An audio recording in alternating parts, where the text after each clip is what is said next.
is going on, everybody? We're gonna get this thing started here in about the last 30 seconds. We're gonna give it about 30 seconds here. We're gonna start this thing off, guys. Okay, 30 seconds. Do apologize here, we started off late.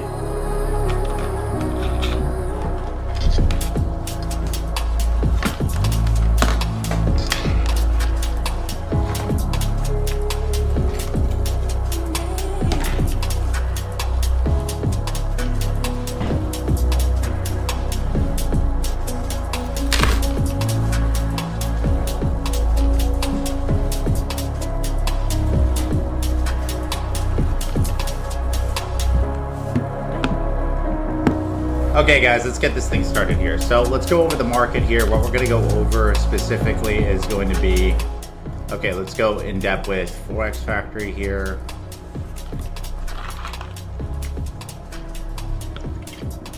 No crazy news today, but I'm actually gonna share this here in the screenshot with you guys in the chat. I just made another 15. I'm currently up about $1,500 on the trade idea that we gave out on gold. And it's still going up here pending. And I did it with proper risk, so I'm gonna go over my entry here. My entry was at 37.49 here, so we're gonna go over gold here a little bit. But let's first go over Forex. Let's go over what's going on right now in the market. Okay, are we gonna get a rate cut here? Which I'm pretty confident that I think that we're not gonna get another rate cut until the end of this year. So, I mean, until next year. So the news this week, we have Euro news, we have GBP news. Flash manufacturing PMI this week is actually lower than expected. This is bearish for markets. Fed Powell speaking.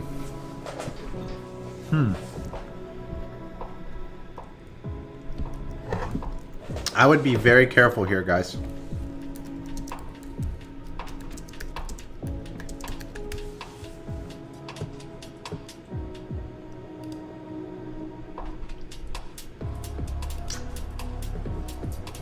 This is an interesting article to check out here.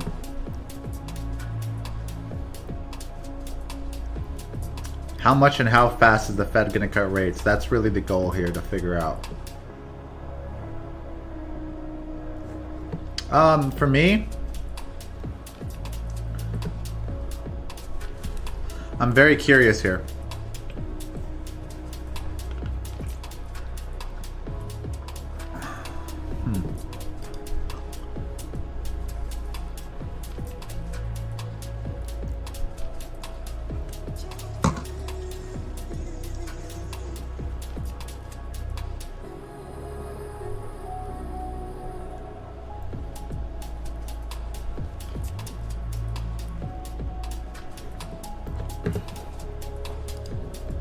Well, let's do this here, guys. Let's look at right now. This is what I want to look at. So let's look at Dixie here. Let's see what the technicals are telling us here, because Powell speaking, he's either going to hint at further rate cuts, or I would say he's going to hint at no more rate cuts until next year. And if that happens, we're going to see a buy the rumor, sell the news. All the market's going to drop here. So we have big news this week. We have the Powell speaking on Tuesday at 12 o'clock, which is going to make markets move. You know, obviously, my prediction here is S&P is going to be bearish into the morning if this comes out lower than expected. You know, I would expect, obviously, this news to be more bearish here. So I expect news to bring markets down, and then Powell speaking. If he hints more rate cuts, then we're going to the upside. If he hits no rate cuts until next year, there's going to be a pullback in markets. Now, that doesn't mean that markets are going to be bearish all year. It just means that we're going to get a significant pullback, because right now the market's priced in about 3 to 4 rate cuts, okay? So now I'm looking at USD final GDP quarter for quarter. This is 3.3%. Okay, we really need a really good GDP. You know, obviously we don't have a negative one. If we had a negative one here, it would basically mean we're in a recession, guys. But I don't think we're going to have a negative one. I think the negative one here from June is from Trump's trade tariffs that are going to benefit us more in the long term than in the short term.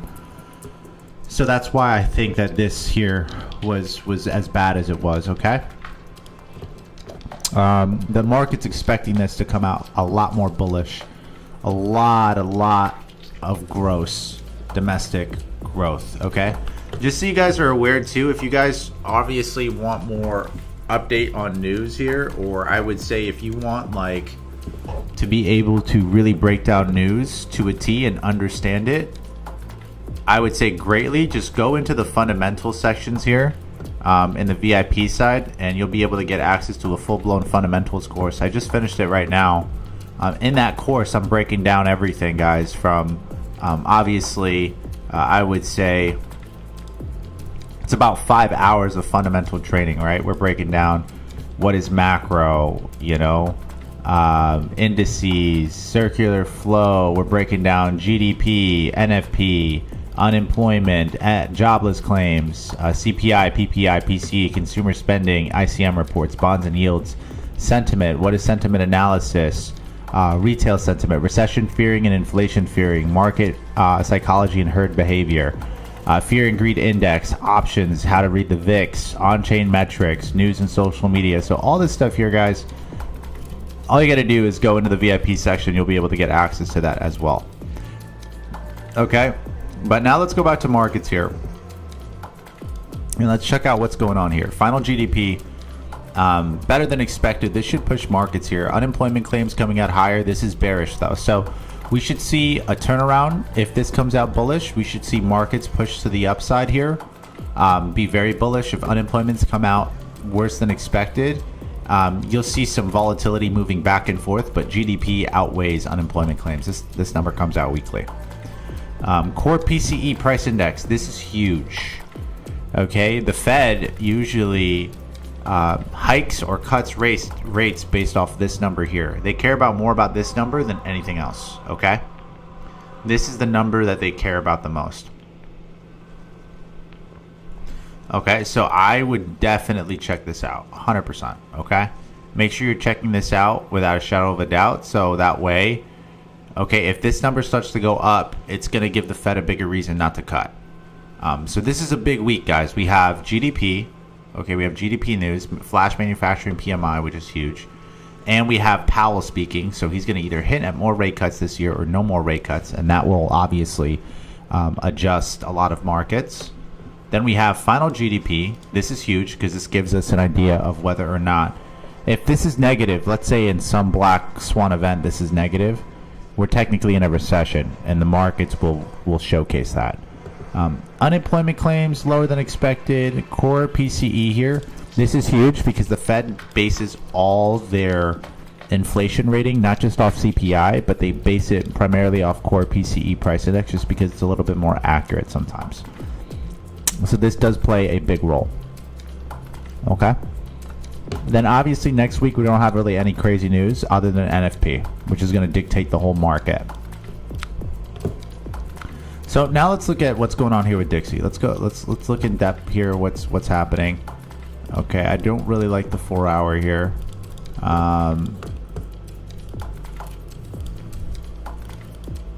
Did we break structure? If we broke structure, that's not a good thing, guys. We did break structure. Okay.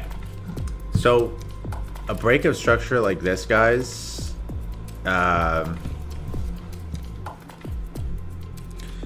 this isn't good. Okay, this is actually really let me see if I can find more confirmations here, because to be honest, if this is true here, we could have big market turnarounds here.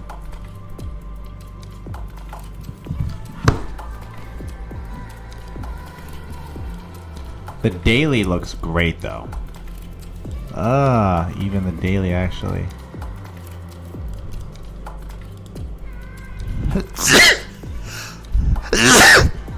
That doesn't look good.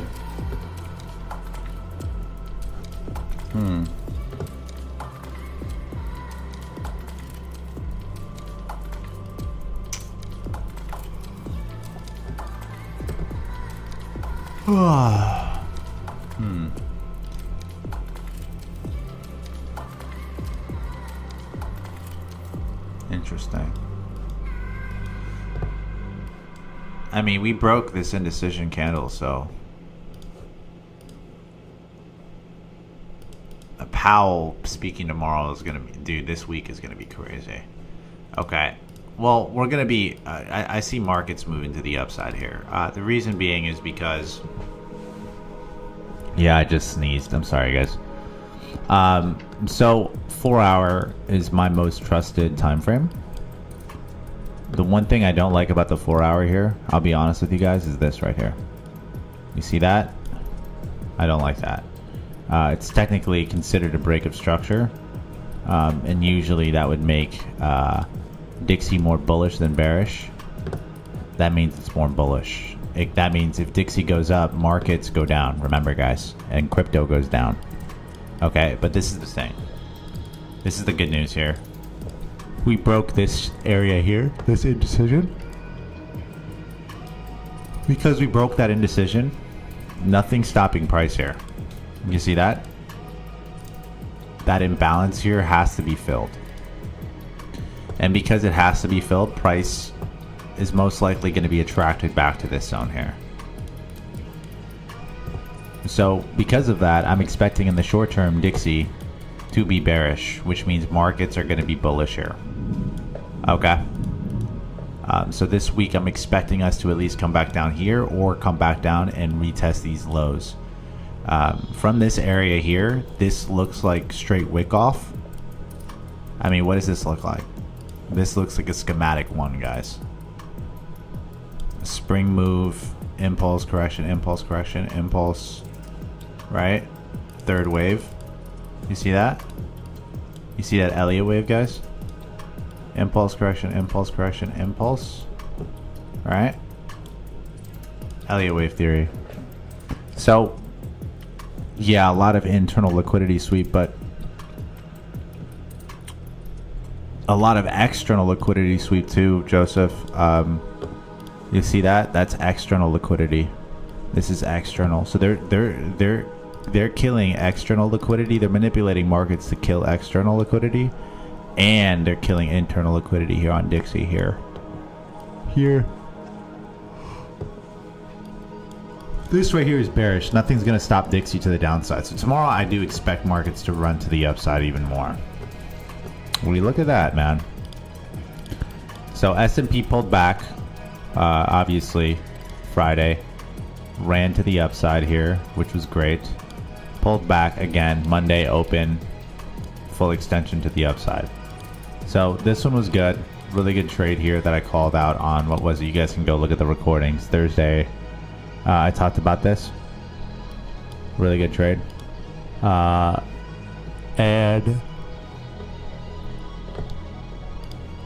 now that that is bullish here, I'm going to show you guys my trades too. I'm up another $1,500 for the day.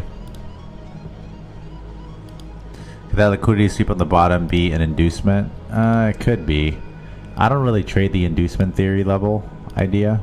I really don't. I think we're bearish tomorrow.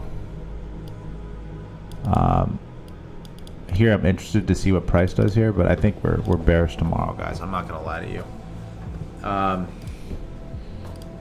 Ooh, wait. Oh no, this is good.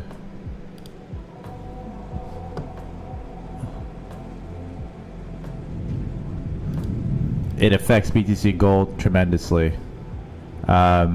If we're bearish on S&P 500, we're bearish on gold, and I mean we're bearish on BTC tremendously, like an abnormal amount. BTC is dropping right now, and I'm going to talk about BTC, and I think we might hit a peak here sometime soon with BTC. Volatility index is moving to the upside a little bit, so it's interesting because volatility is still going up and S&P is moving to the upside here. So that is very, very interesting because you wouldn't expect that, you know? So what I'm seeing next is I'm seeing volatility, okay, to shift to the downside. Because I'm seeing volatility next shift to the downside, I'm expecting price to move in that same direction. Make sense?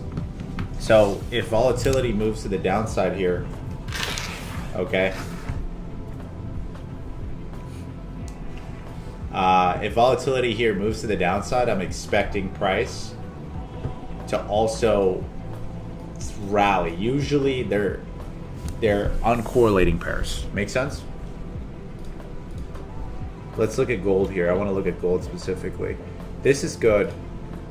Gold is doing exactly what we wanted to do. One thing I'm going to take a look at here is seasonalities, because I was expecting a larger drop here with gold. To be brutally honest, I was expecting a much larger drop. I was expecting gold to actually move, okay, to the downside more from just a seasonality perspective here, but we didn't get that downside move. Make sense? So we never got that retracement here with gold, which means that the demand is high, but also uncertainty is high. Let me look at 10-year yields here. Wow, look at that. 10-year yields literally went to my zone here. Okay, so the 10-year, the reason why it's important that we look at the 10-year here, okay, is because the 10-year basically breaks down, okay? The 10-year breaks down where risk is going. Right now, where we're at, risk has kind of turned around. And that's not good for us, okay? The reason that's not good is because if risk has turned around here and this thing starts to break structure and is not bearish here, this is an early sign that investors are now pulling out and they're cashing out of the market.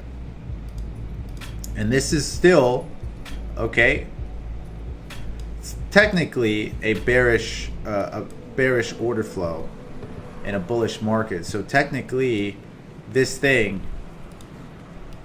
could rally here, okay? If we get a break tomorrow here, and let's say the 10-year yields break above 4.5 here, and we get a close above this zone, we're going to retouch areas here. And if we do that, we're going to get a significant pullback most likely on S&P 500 here. But it's just going to be a short-term pullback unless we break this here. Then we could get into a really high, I'm like talking about crazy scenarios here, but then we could probably get back up to these zones of 4.3, 4.4. If we do that, that's not good, guys. That's very bearish for assets. So right now, I do want to see the 10-year yield. I mean, I predicted the multiple drops here on the 10-year yield. For me to be very comfortable with markets, I need to see the 10-year yield break this here. Okay? I need to see the 10-year yield break this specific area. If I see a break there on the 10-year yield, this is going to give me more confirmation that we're going to be bullish all year and that maybe another cut is going to come. Now let's look at gold here. Currently, I'm up in my gold trade right now. Let's look at it. At very small risk here. I'm up. Let me look at it right here, right now. 37, 40, 47 right here. I took this trade. I'm going to send you guys in the chat. I cashed out about $7,000 something last week. Already up for today about another 1,500, and that was by accident. I completely forgot that I set this trade up on Friday, and I meant to drop a standard, which fucking sucks because I should be up 10 grand on this trade. So annoying. So annoying with gold. But it is what it is, okay? So I'm up about 1,500 here on this trade. Very easy, simple trade. I mean, we talked about buys on Thursday. We talked about buys on Friday. This wasn't something that was abnormal, guys. Okay, this was something that everybody kind of knew about. Everybody was pretty aware of. I mean, a gold trade I sent on the session. Smacked. Oh, no drawdown. So what am I looking now with gold? What's my thought process here with gold? Because we caught this buy on New York session. My thought process with gold is I'm not cashing out on this anytime soon. I'll be brutally honest with you guys. Gold just broke my fib level here, or fib extension level to the upside. I don't think it's going to give you a big retracement after this. So if you're in this trade right now, consider yourself lucky. You're probably going to hold this, and I could probably see gold go at least up another 6,000 points here. So this $1,500 trade is about to be like maybe a 3 to 5K trade, swinging, doing nothing. I'm like barely trading, guys. So yeah, it's gonna come here. Now what we can do is, you know, obviously this is not financial advice. Results not typical, don't be typical. I have to obviously always say that. And then, but what I will tell you this is we can match it with obviously other fib extension levels, just to give it double confirmation here. So we broke 1.27 very quickly, 1.414 very quickly. Now we're testing the 1.62 area. My belief is this: we're gonna get this done here. We're gonna get that hit, and we'll be good to go. Okay. So basically, I'm seeing this thing run to the upside, no problem. Before the market opened, it started last night. I called this, I think, on Thursday, guys. So gold left me in the dust. Well, it'll come back. So I believe we're gonna hit 3,800. But if it does come back, it's gonna most likely come back here. So after it hits 3,800, it'll probably come back here. Tomorrow we're gonna trade it. Maybe it does a retracement tomorrow. Who knows? You never know, guys. I'm never 100% certain with the market. Anybody that says that the market's 100% certain is lying to you. They're scamming you. Okay? Because again, this is gonna create an Asian range tomorrow. Maybe we'll get a pullback here, or maybe even get a pullback here tomorrow. We don't know, right? And then an extension to the upside here. All right, super simple. Gold futures, I'm in the same boat here with gold futures. Just follow the pattern here of what we're talking about.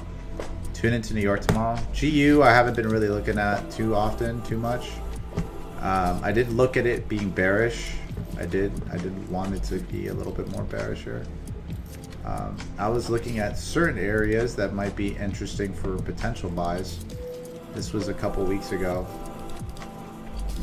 Honestly, it's breaking downward, and we talked about this selling off here.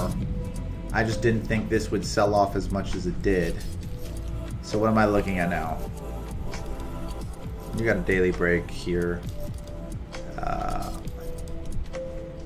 Oh yeah, this thing is bearish here. This is where I'm gonna want to sell off here, potentially tomorrow. An extension to the downside. It's gonna be an internal sell. Okay. Till we get back to these lows and swipe these lows here.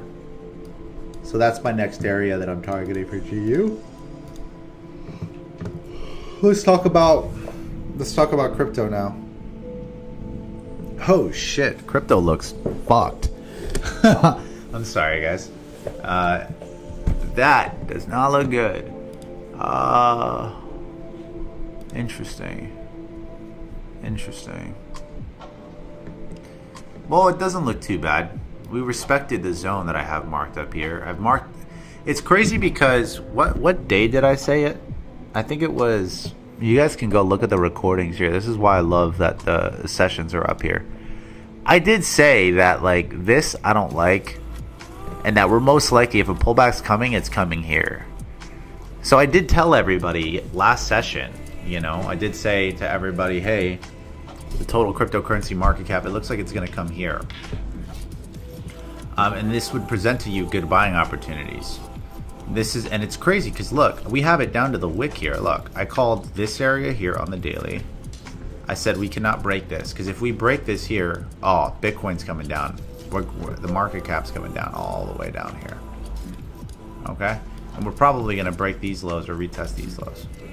But the good side here is that we didn't break the daily. Now, if we've broken the daily here, I'm going to set an alert here. We break this and close below this, guys, I'm probably most likely going to be a little worried for crypto investors. Another good thing is on the 4 hour, you see this area that I told you that needed to get mitigated? It got mitigated. It's crazy. I saw this area when we were over here.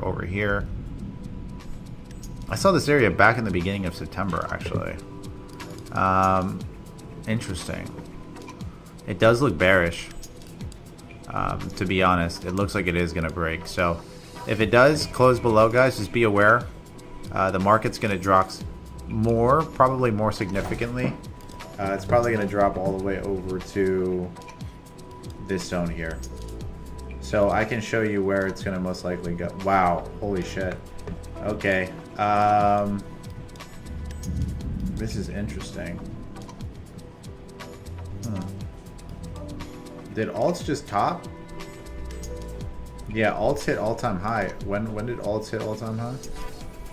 September 19th. It just topped the December 2024 high. Wow. Interesting. Not all alts top though. Did Solana top? No, it didn't. It didn't even get anywhere near the high. It looks like, oh, Solana's going back to 200. Probably go back to 180. Okay, so damn. That's the third wave here too. Okay, I'm gonna tell you guys this. Just because the uncertainty is pretty high for crypto, I'm just gonna be honest with you guys. I'm gonna be brutally honest. We're okay. If you're trading crypto, you're fine. When you need to be worried is if we on the weekly and this week we close below 2.89 billion, then it's a problem because we're gonna come back down tremendously on alts. All the way most likely back here, which is a 25% drop on altcoins, which means a ridiculous drop. You don't have to worry yet. Just focus obviously on what's happening right now and how this weekend closes, okay? The way this weekend closes means a lot, okay? Storming out here like crazy. Okay, let's go to Bitcoin dominance. Bitcoin dominance around our zones as well. Selling off by... Okay, so let's talk about BTC now. Let's talk about BTC. Did it close above? I mean, here's some good news that I want to tell you guys here, and I'm going to clean this up here. Wow, this is beautiful. I'm going to tell you guys some really good news. The good news. I sent out this trade here, and I said we're most likely going to go to 111. The good news is Bitcoin pulled back. You want even better news? I'm going to give you some better news here. The better news is that we broke structure here. That's the best news. The best news is that we've broken this structural point, which means that this is more bullish than bearish. So it doesn't matter that Bitcoin's at 112. It doesn't matter. Okay? What does matter and what's more important is where does it close? As long as we don't have a close below here, we're fine. Once we start breaking the 12-hour, 4-hour structural points like here, specifically this structural point, because price already closed below the indecision. Because price closed below the indecision is invalidated. Price is 100% coming back to 110. Most likely. Okay, I can't say 100%, but there's a huge possibility. What happens here is what you need to pay attention to. You get a 4-hour close, there is a ridiculously high chance we're coming all the way back to 107. You're going to see alts drop tremendously. You're going to see Solana drop tremendously. So for me, I wouldn't even look at any buys unless it's over here at 200 and 190. That area. Pi, same thing. This thing's finally dropping. It's giving you guys opportunity here. Trump is dropping. Let's go at MSRT. Huh. I don't like that. I don't like that MSRT did this. It didn't create a higher high here. It almost like it's mitigated and sold off. That means, look guys, if we get a big sell-off here and if MSRT breaks here, MSRT is going down. We have a significant drop. So I just want to make sure that we get a full-blown close above. Let me see. Do we have a 4-hour close? I mean, yeah, technically we do. So I'm still bullish on MSRT. This is right here very bullish. This is the accumulation here. This is the impulse. This is the correction for a potential next impulse here. So I'm still bullish on Bitcoin. I'm still somewhat bullish. I think the top is near though. The top is going to come at the end of this month or October. I'm very, very convinced that it is. But as long as we don't break this structural point at 111, we're okay. If we do, then we're screwed. Okay, but I'm still convinced. Again, Nvidia just skyrocketed. Let's go. Coinbase. Let's look at Coinbase. Coinbase looks good. Coinbase looks like an even better buy now. It looks like it's going to pull back here. So news tomorrow is going to bring us a lot more clarity. The JOLTS job openings, I feel like, is going to be the biggest thing here. We're going to go over that obviously tomorrow, but more importantly than just JOLTS, I mean, not, what am I looking at? Tuesday, guys, right here. Obviously, flash manufacturing PMI is big. That tomorrow here, I think if it's lower than expected, it's going to make markets drop, guys. But the Fed most likely is going to make markets go to the upside. If he sounds like he wants to hike rates, or he's not going to cut any more rates this year, guys, you're going to see a lot of sells. A lot of sells tomorrow, and maybe swipes of liquidity from all the buys here. So be patient, be careful. I will see you guys tomorrow, but I appreciate you.